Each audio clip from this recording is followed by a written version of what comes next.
ദാവീദിന്റെ ഒരു ധ്യാനം. സങ്കീർത്തനം 32. ലംഘനം ക്ഷമിച്ചും പാപം മറച്ചും കിട്ടിയവൻ ഭാഗ്യവാൻ. യഹോവ അകൃത്യം കണക്കിടാതെയും ആത്മാവിൽ കപടം ഇല്ലാതെയും ഇരിക്കുന്ന മനുഷ്യൻ ഭാഗ്യവാൻ.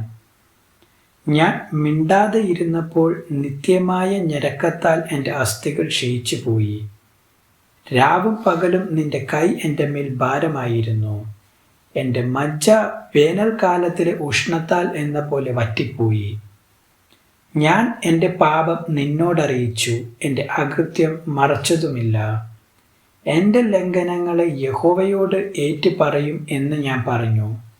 അപ്പോൾ നീ എൻ്റെ പാപത്തിൻ്റെ കുറ്റം ക്ഷമിച്ചു തന്നു. ഇത് നിമിത്തം ഓരോ ഭക്തനും കണ്ടെത്താകുന്ന കാലത്ത് നിന്നോട് പ്രാർത്ഥിക്കും. പെരുവെള്ളം കവിഞ്ഞു വരുമ്പോൾ അത് അവൻ്റെ അടുക്കലോളം എത്തുകയില്ല. നീ എനിക്ക് മറവിടമാകുന്നു. നീ എന്നെ കഷ്ടത്തിൽ നിന്ന് സൂക്ഷിക്കും. രക്ഷയുടെ ഉല്ലാസഘോഷം കൊണ്ട് നീ എന്നെ ചുറ്റിക്കൊള്ളും. ഞാൻ നിന്നെ ഉപദേശിച്ചു, നടക്കേണ്ടുന്ന വഴി നിനക്ക് കാണിച്ചു തരും.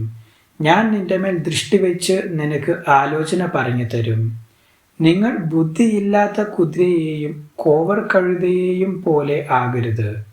അവയുടെ ചമയങ്ങളായ കടിഞ്ഞാണും മുഖപ്പട്ടയും കൊണ്ട് അവയെ അടക്കി വരുന്നു. അല്ലെങ്കിൽ അവ നിനക്ക് സ്വാധീനമാകേയില്ല. ദുഷ്ടന് വളരെ വേദനകൾ ഉണ്ട്. യഹോവയിൽ ആശ്രയിക്കുന്നവനെയോ ദയ ചുറ്റിക്കൊള്ളും. നീതിമാന്മാരെ, യഹോവയിൽ സന്തോഷിച്ചാനന്ദിപ്പിൻ. ഹൃദയ പരമാർത്ഥികൾ എല്ലാവരുമായുള്ളവരെ ഘോഷിച്ചുല്ലസിപ്പിൻ. ദൈവവചനം തുടർന്നും കേൾക്കുവാൻ ഈ വീഡിയോ ലൈക്ക് ചെയ്യുകയും ചാനൽ സബ്സ്ക്രൈബും ചെയ്യുക. ദൈവം നിങ്ങളെ അനുഗ്രഹിക്കുമാറാകട്ടെ.